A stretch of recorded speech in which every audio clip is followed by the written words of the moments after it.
Hi, I'm your host, Jürgen Strauss from InnovaBuzz, and I'm really excited to welcome today to the InnovaBuzz podcast, all the way from Tulsa in Oklahoma in the USA, Tim Redmond, who's the CEO of Redmond Growth Consulting, which is an organization designed to help businesses grow profits, grow business, grow their life through Tim's innovative coaching process. So welcome to the InnovaBuzz podcast. Tim, it's a real privilege to have you as my guest. Here. I'm really looking forward to interacting with your great tribe here, sir. Fantastic. Now, Tulsa, Oklahoma, isn't that? Doesn't that feature in one of Glenn Campbell's songs, if I remember rightly? Now I'm dating myself. Yeah, it could be that. It's also known by many as the geographical center of the earth, but we usually call them redneck Okies that hold on to that belief. So, right. Now you work with your clients to enable them to achieve time and financial freedom and to live more intentionally, which I think is a really noble intention and great way to express kind of the results and the transformation you can achieve. You've also written a book called The Power to Create, the ultimate guide to eliminate scarcity and produce massive results both for ourselves or yourself, as in the title, and others. So I'm really looking forward to digging into all of those things today.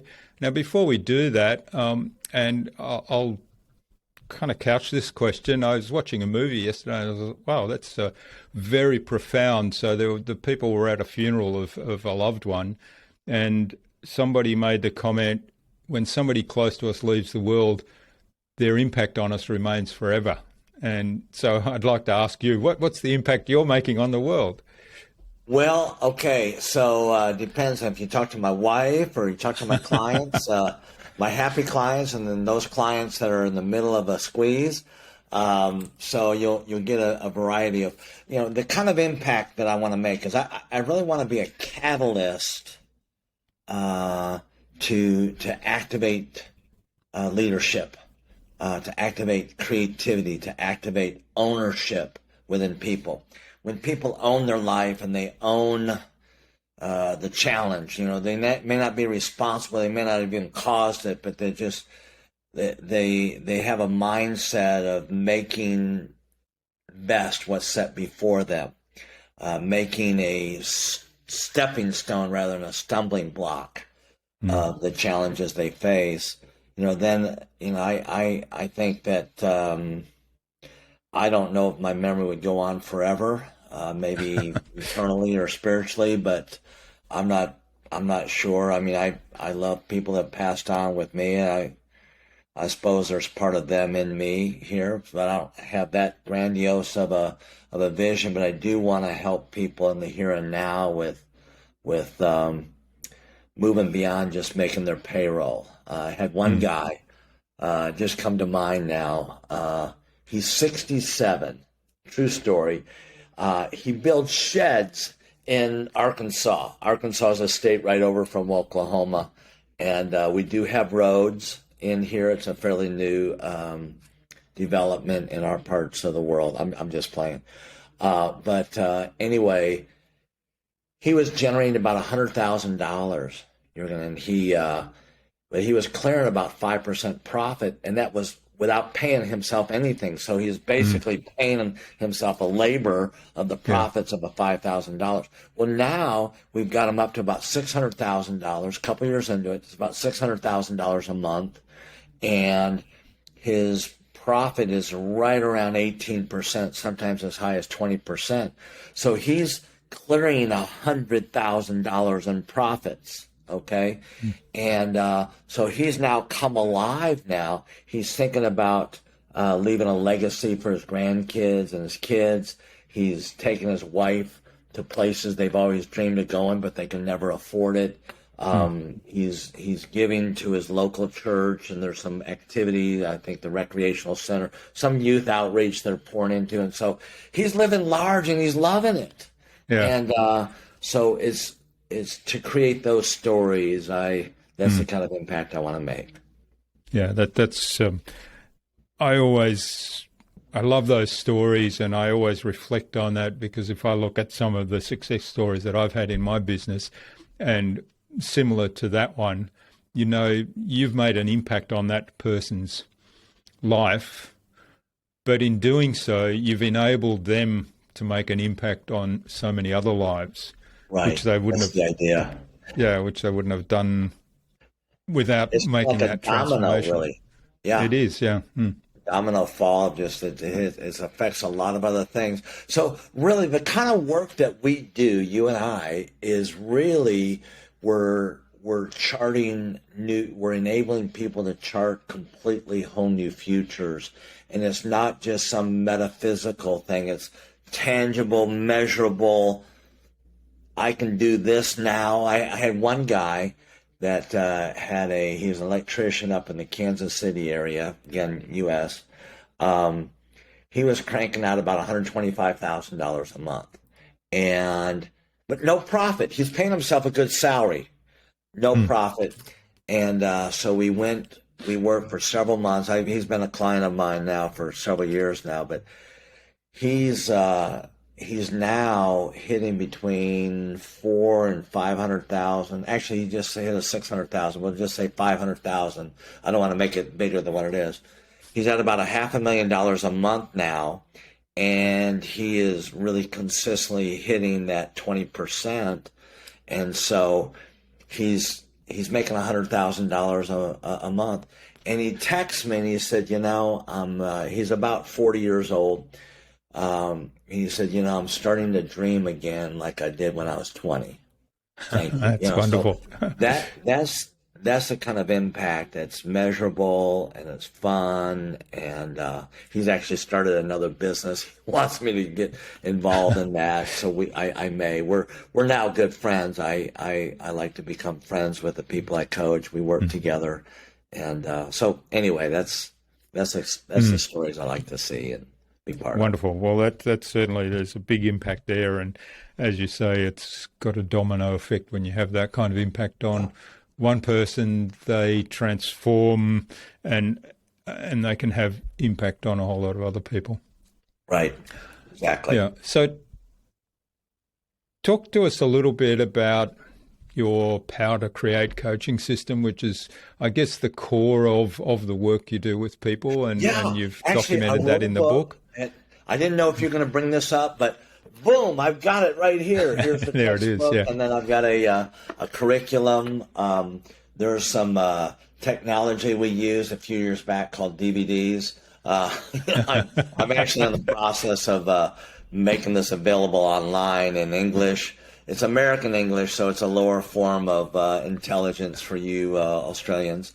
But I've also gotten Spanish and Portuguese as well, Brazilian Portuguese. But yeah, this is it's really a whole mindset. It starts with your relationship with money. So I've done this. I've done some public speaking, enjoy doing that. And I've asked a crowd of people, hey, how many want more money? Yeah, I want more money. If I had $1 million to give you, would you want it? Yes, I want more money. And then I'll say, okay, now, have you had anybody that hasn't had a lot of money, but all of a sudden they come into a whole lot of money? They won the lotto, inheritance, or whatever, whatever it may come. Have you ever seen somebody come into a whole lot of money and really mess them up? They get ruined by money. And, oh, yeah, I've seen people ruined by money. I said, time out, just a moment. So is there some cognitive dissonance going on? You want more money, yet you just admitted that money ruins people. So which is it, And so I help people move to get rid of those the dissidents there that we have within them, to come into a healthy relation with money. And then in this, I redefine what wealth is, where we think of wealth traditionally as gathering of assets, money, houses, factories, businesses, whatever, things of value that we can exchange for other things of value. And I redefine wealth as a creative process, not stuff that you gather that comes to you more, but it's stuff that flows from you. So I redefine wealth as a creative process that you create products and services of value to serve other people. And the more you serve, the more you're able to actually attract of the traditional wealth that we know, like money, your bank account, that type of thing. And so, I love that philosophy because, if you look at, you talked about assets. If you look at assets and think assets in a broader sense and say, well, this conversation we're having right now is an asset. It's a memory that both of us will take away from here. Yes. And there might be some things we learn from each other in that conversation, which is an asset. I take something away. I say, I learned that from Tim. That, to me, that's an asset. And then, of course, the next step is, how do I use that asset? Because without it doesn't have any value until I do something with it, which, of course, is, we were having the conversation before we started recording, is the intention is, of course, a great experience for both of us, but also for our listener and for the listeners to take something away today that they can act on, that maybe will change something for them. Yeah. So to me, I think of all of those things as an asset and of having value. That's such a practical way of looking at this, and it really sets the framework in there to really maximize the value that you can draw out of even a conversation between an engineer and an accountant. I used to be an engineer. I used to be an accountant. So we both now grow businesses. So boom. There we go. Yeah, and it is a process, right? So engineers, I'm actually a chemist, but engineering is sort of similar to what I do. And those things are processes, and accountants have their processes in terms of, here's how you balance the books, here's how you keep records, and so on. So that taking that mindset of everything as a process into different areas, I think is, for me, has been quite valuable. Yeah, it's really, and when you get a business, and so, with these business owners, so here's what we try to do over time in working with you and your business. We try to make your business as boring and as predictable as we can. So what does that mean? Well, boring. I don't want to run a boring business. Your life is not boring. It'll never be boring. What we want, though, is we want to create a cadence in your business. Like every week I meet with my accountant on this time at this day and this time, and we review everything having to do with that. Twice a week I meet with my son, who's the COO, and we cover about all the main big things and then get into the detail. We have a sales meeting. So we touch every aspect of the business every week in a predictable fashion. Yeah, but we got people doing this and clients' demands here. I know you can tame your business. You don't have to be, a victim of your business. And then we make it as predictable as we can and as drama-less as we can. Now, some clients will insist on bringing drama into your life. We know that. So it'll stay busy, but it'll stay exciting. But really, if we can get it boring and predictable and create a cadence in your business where your creativity is not having to create a regular thing that you ought to be doing, but your creativity is spent time hovering over the chaos of a tough to solve problem. And so that's what we can try to shift our clients to really hover over the businesses in that way. So enable them to work on the business rather than in the business, which using Michael E. Gerber's terms. Say that again, sir. Using Michael E. Gerber's terms.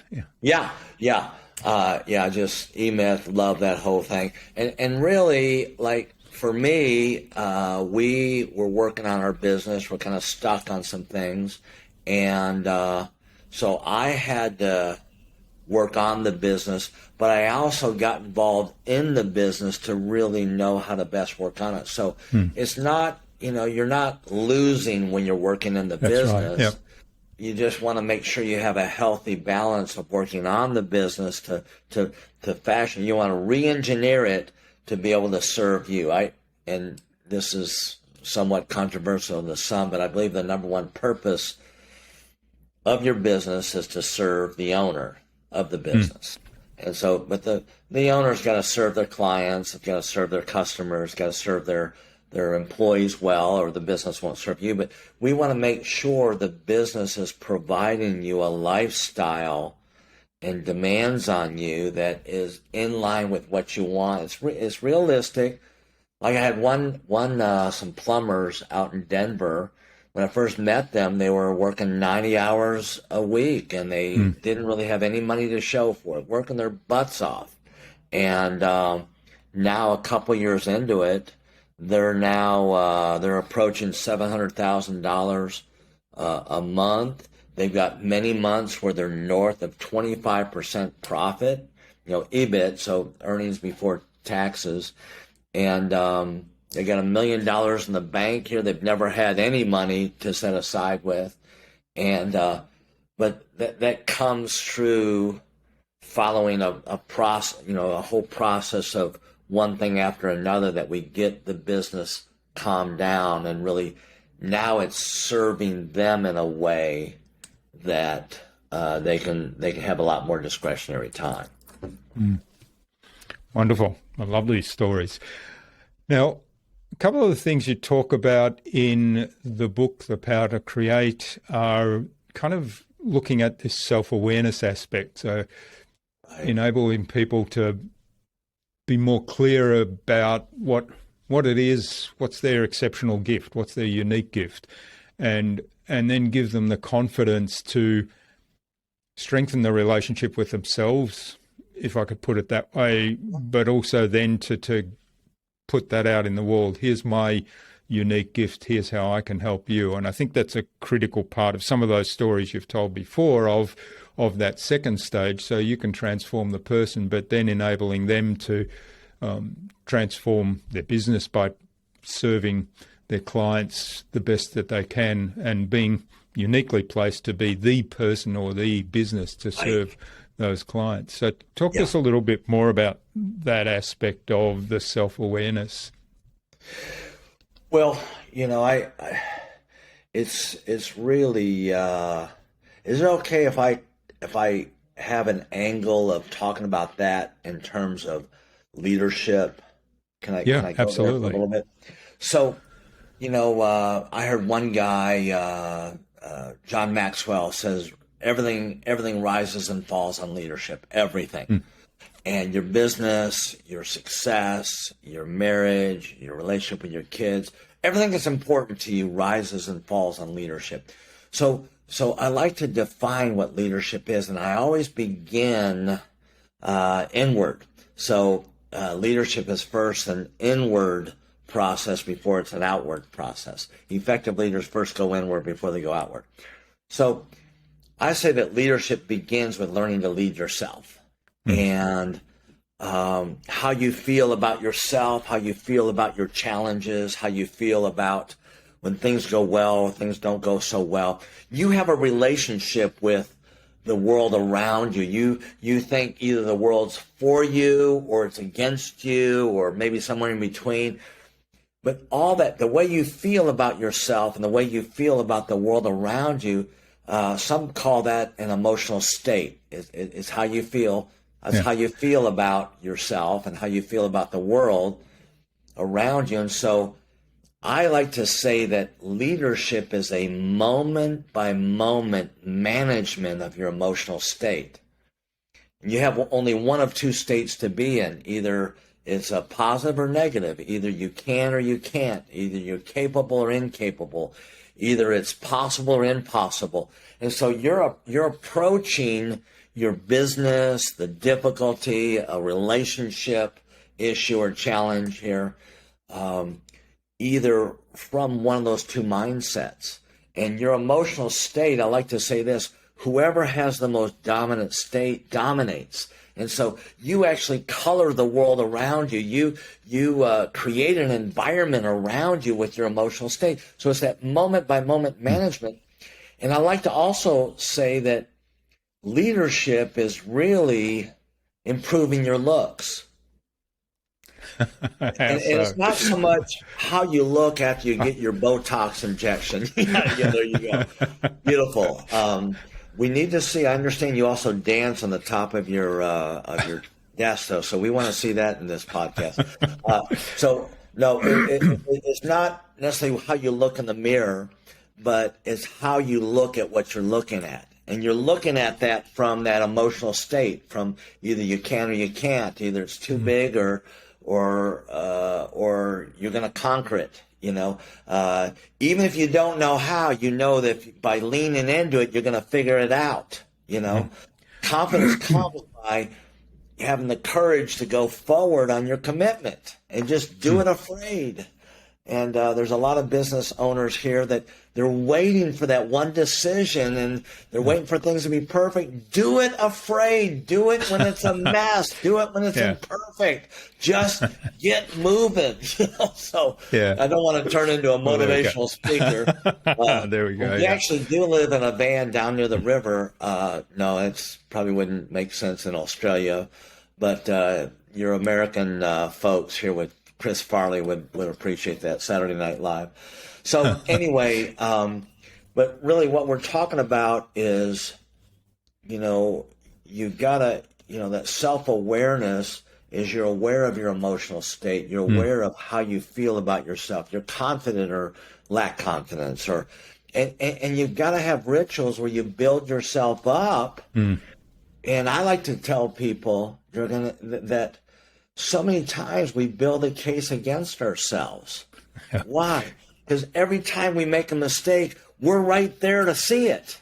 Yeah, and we beat ourselves up about it, right? Sometimes we're unaware of the mistakes we make. I know, I'm a clueless male that's married to a beautiful woman, and sometimes I'm unaware. But we're present with every mistake we make, and so we tend to build a case against ourselves. See, there I go again. And I'm gonna challenge these great leaders that follow your podcast to look at themselves differently, to look in the mirror. It's how leadership is improving your looks. It's improving how you look at yourself and your capacity. Stop sitting down when the world around you is begging you to stand up. Stop ignoring this big elephant in the room when it's time for you to start swatting that thing in the rear and get it out of your room. Just deal with the issue, So, we want to make sure we improve our looks. And so as we have that self-awareness that we're here to improve the situation, that's what a leader does. It acts upon, it's not being victimized by. And all of us have been victimized by certain things that were outside of our control, bad things that happened to us. So, and I'm not denying that, but to live as a victim means you live without choices. You live subjective to the world around you instead of acting upon that. You accept the environment for what it is and the impact it's having on you rather than taking control. Exactly. Exactly. I love the starting off with that emotional state, and because I think that is so powerful. And one of the things that's important is that we have the choice to change our emotional state.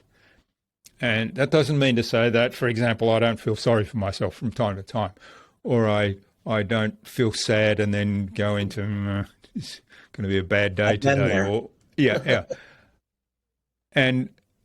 But I don't beat myself up for that. I allow myself a few moments to do that, and then I look at what can I do to change my emotional state. And one of the things I often use is the idea of reframing. How can I look at this situation, this issue, this challenge that I've got from a different lens? And so in some ways, that is what you talked about, looking in the mirror and then, okay, what can I do to take control here? And often that just changes my emotional state. Now, all of a sudden, instead of feeling sorry for myself, there's an opportunity there, which I see opportunities and I get excited. So now I'm excited emotional state, and that makes a huge difference because now you become contagious. People will respond much like plants planted in the soil. They're going to respond to the soil around them. Leaders create an environment so people respond. They blossom or they shy down, based on the environment that's created around you. You come in there with positive and energetic, we can do this. They're going to better believe that they can do it. They get off their bum and they just start getting after it, right? I mean, is that that's right. Is that only in America, or is that no? Where That's a human condition. Yes, that's right. Yeah, down under. So, yeah, good. Yeah, that's so I can't emphasize that enough. It's sometimes we think we kind of say it stoically and without feeling or emotion. But, our business will rise because we rise in our leadership. And so how do you change your state? Yes, reframing, but it's fairly simple. You can change your state by changing your physiology. Just putting a smile on your face, sitting up tall, Stand up instead of sitting down. Yeah. Change your focus. Change the environment. What are you thinking about here? Are you losing or are you winning on what you're focused about? Another thing is what you say. I always would tell my kids, I said, you stop the noise pollution. You're polluting this place. It's horrible. I can't hardly breathe. So, it's be the boss of your emotions, I'd say. And anyway, so your words and really the actions you take, I mean, it's an old motivational line here, but if you want to be enthusiastic, you've got to act enthusiastic. Yeah, There's something to that, I would think. And so, people can change their state in a moment. By changing one of those 4 or 5 things that you and I have just mentioned here, and we don't have to be subject to it. It takes work. Sometimes I've got like I'm learning to walk when I was 10 or 11 months old. I get up and I fall down. I get up and I fall down, and the little baby doesn't know when to quit. They see all these humans around them walking without grabbing the wall. Must be possible, right? That's it. Yeah. So they go, I know I'm going to get this thing figured out. So they can have a bump on their head and they're still crying. But while they're doing that, while they're crying, they get a tripod up and they're getting back up again while they're crying, while they're in pain. They just will not give up on it. So there's some lessons that right. Yeah. The younger baby stage of ourselves can teach the adults in us, right? Exactly. Yeah, it is. My business coach always uses that example. Says nobody ever gave up walking unless they had a physical disability, of course, Right. and were physically incapable of that, which of course happens. That's unfortunate, of course. But 90% of us, or 98% of us probably, have gone through that stage, and we didn't give up. We're walking, and at some point we kind of change our mindset of that, and we've got to go back to that.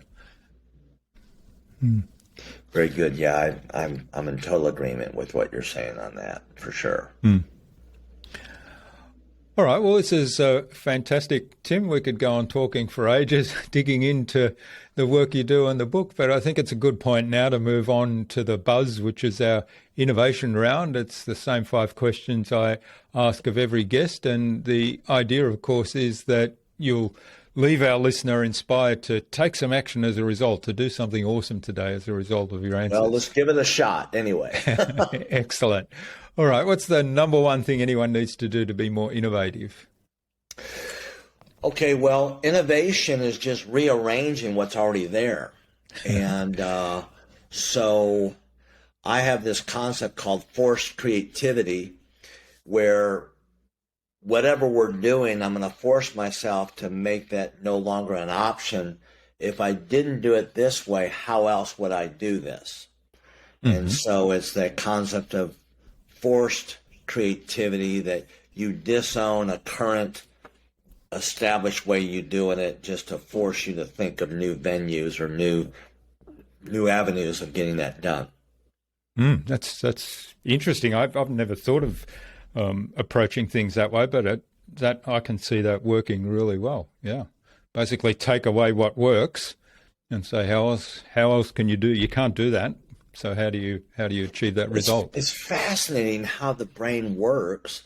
If you ask it a question as if it's something different from me, but if I ask it a question, like Napoleon Hill, in his book he wrote, back in the 1930s, Think and Grow Rich, he said that he introduced this concept called autosuggestion. So you're asking your brain to solve certain things, and you can ask it strong questions and it'll give you strong answers. You can ask it wimpy, victimize, weak questions, and you're going to get weak, victimized answers. And so that's where, if you make a demand in your brain to say, how else can we get up this mountain? Just don't put down any idea. I like a blank sheet of paper and start writing away.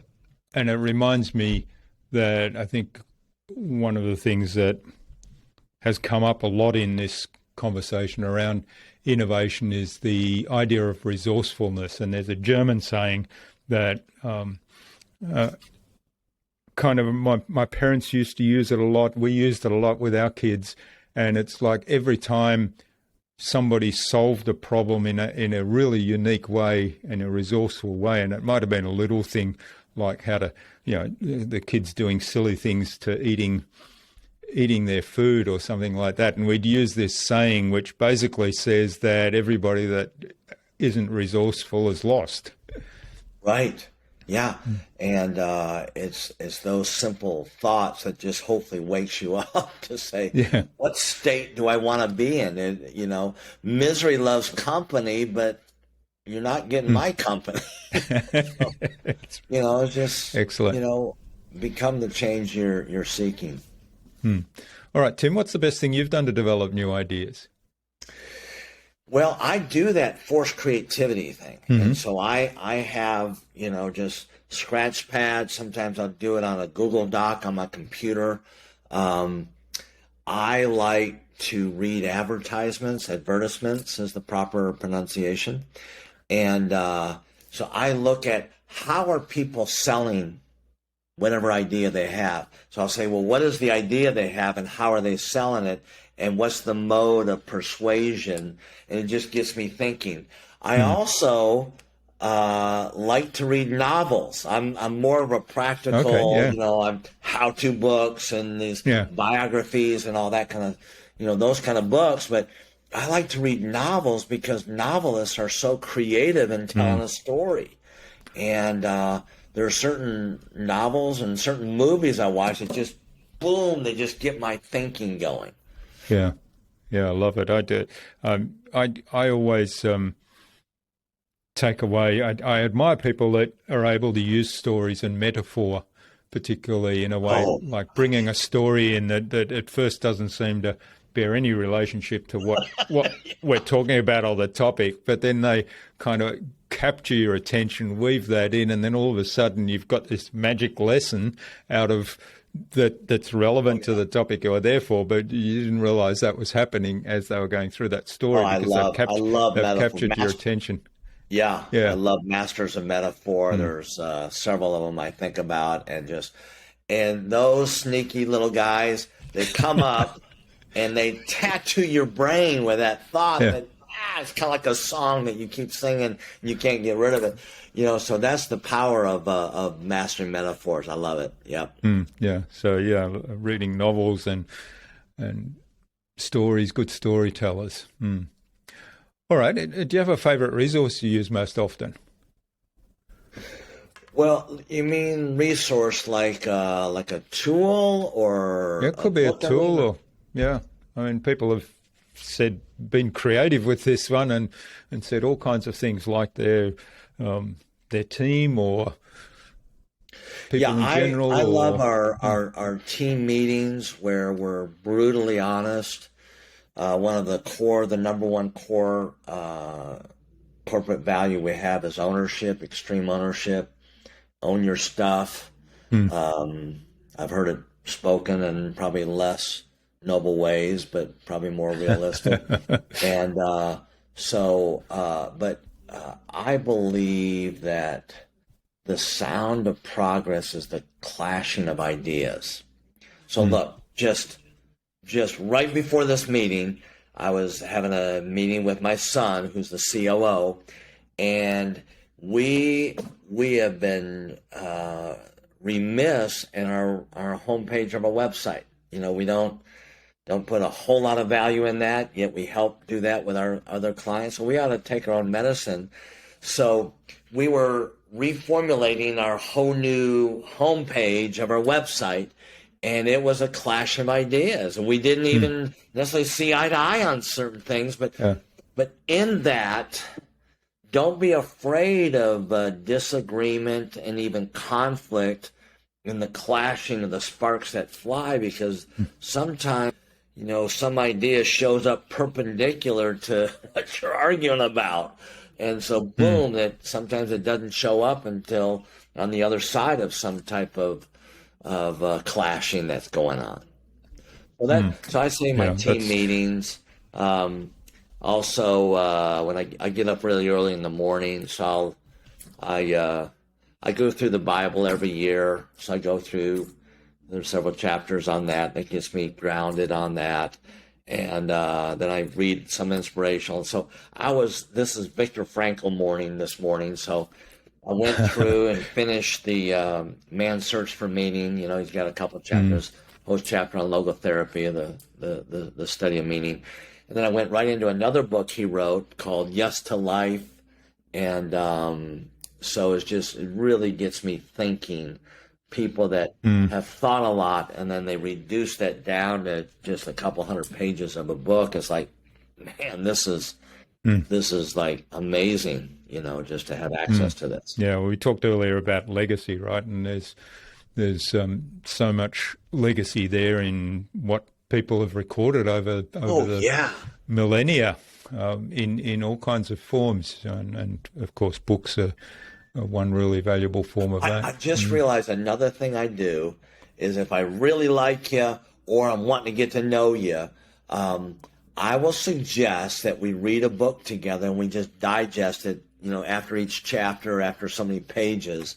And so I get all kinds of ideas and just the sparking of different things just by getting into a discussion as I travel through a book with somebody on a regular basis, once a week. So it's sort of like your own little reader book club mastermind. Yes.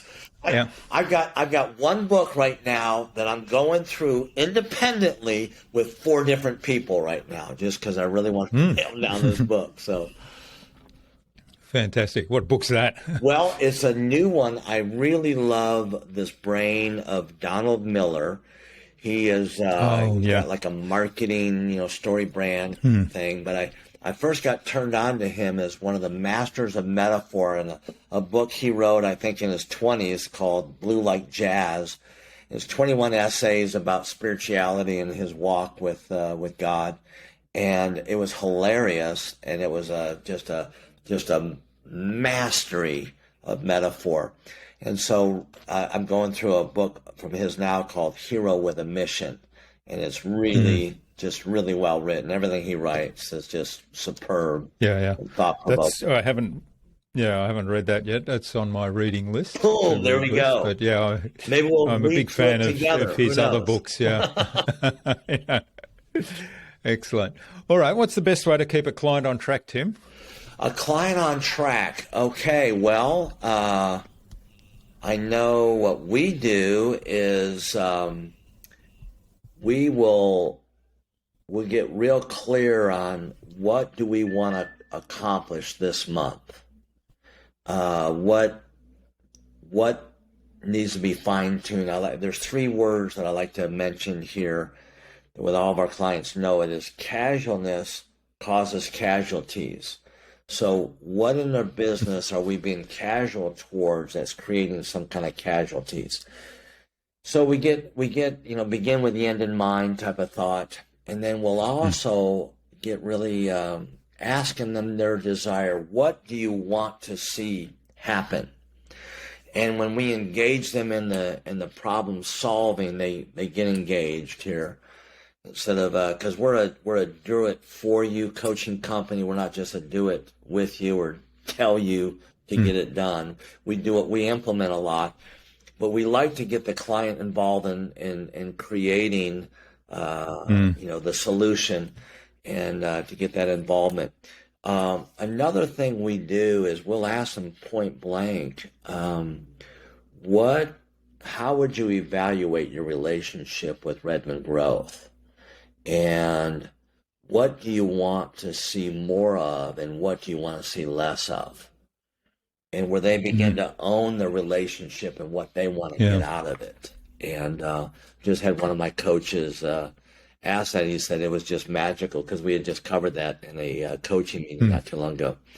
And he said it was magical. It just totally, he was like half checked out, bump on the log, and just boom, he just got engaged with it. And, so an engaged client's going to grow. They're going to get better results. That's right. Stay with you a lot longer. Excellent. Yeah, I love that.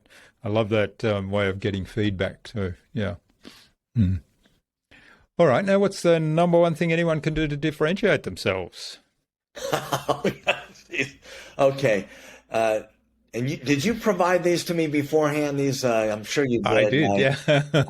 I do a number of these podcasts. So, I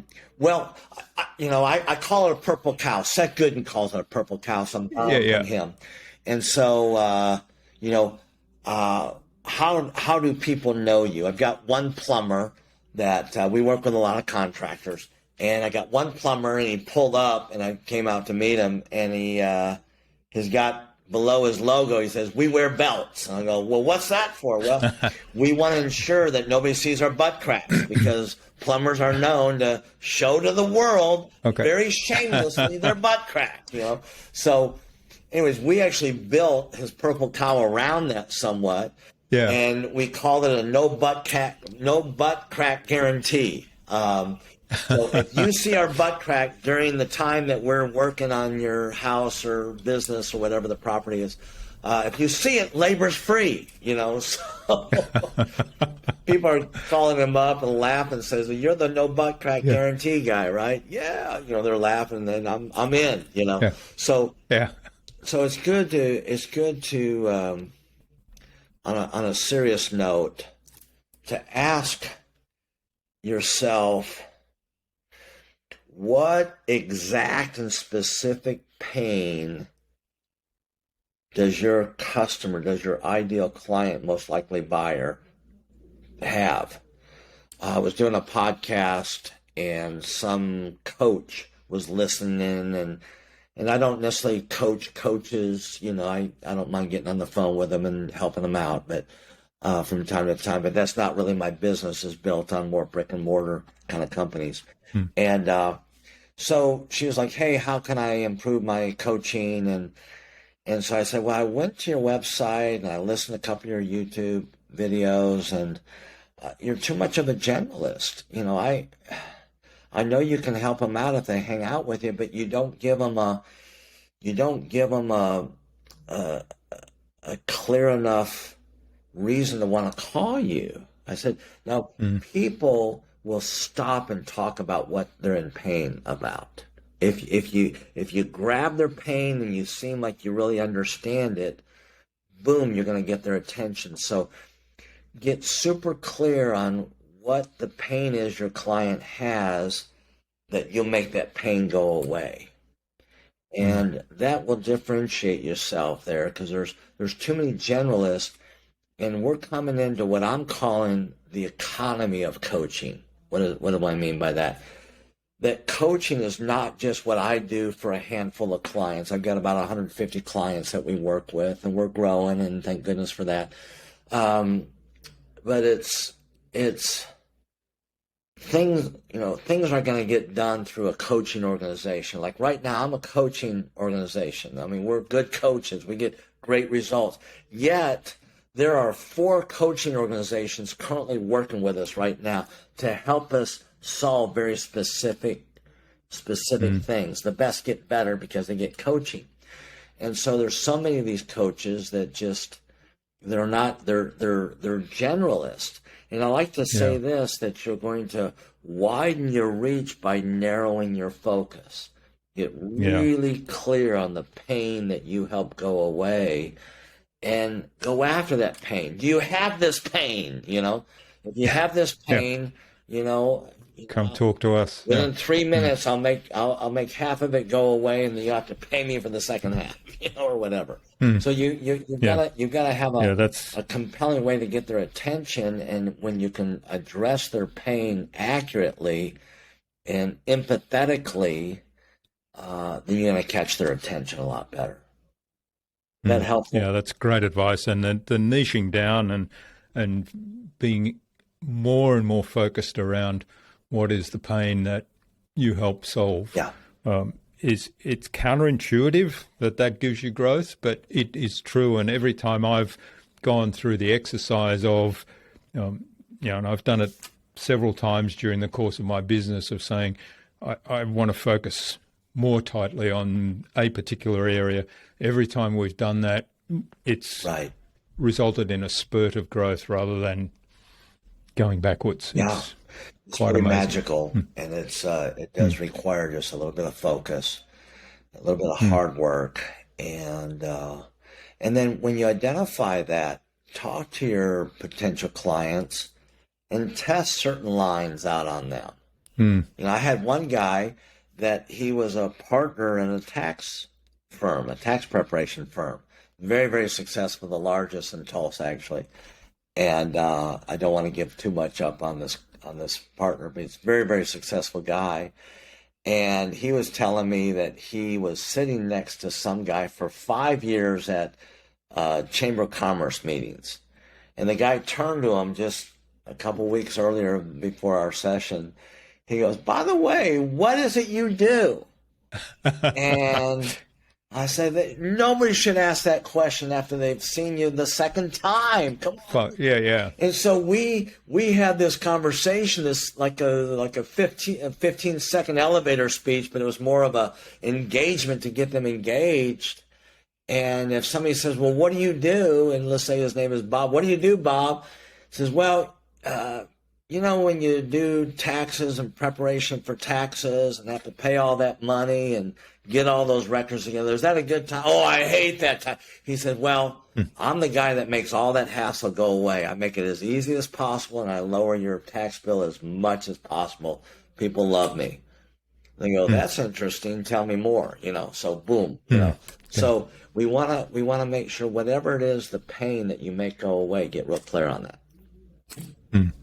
Great. Wonderful. Well, thanks for getting us through the buzz round, Tim. This has been a wonderful conversation. Now, where can people find out more about Redmond Growth and the work you do, and also get a hold of your book, of course, and maybe even get in touch and say thanks for what you've shared today? Yeah.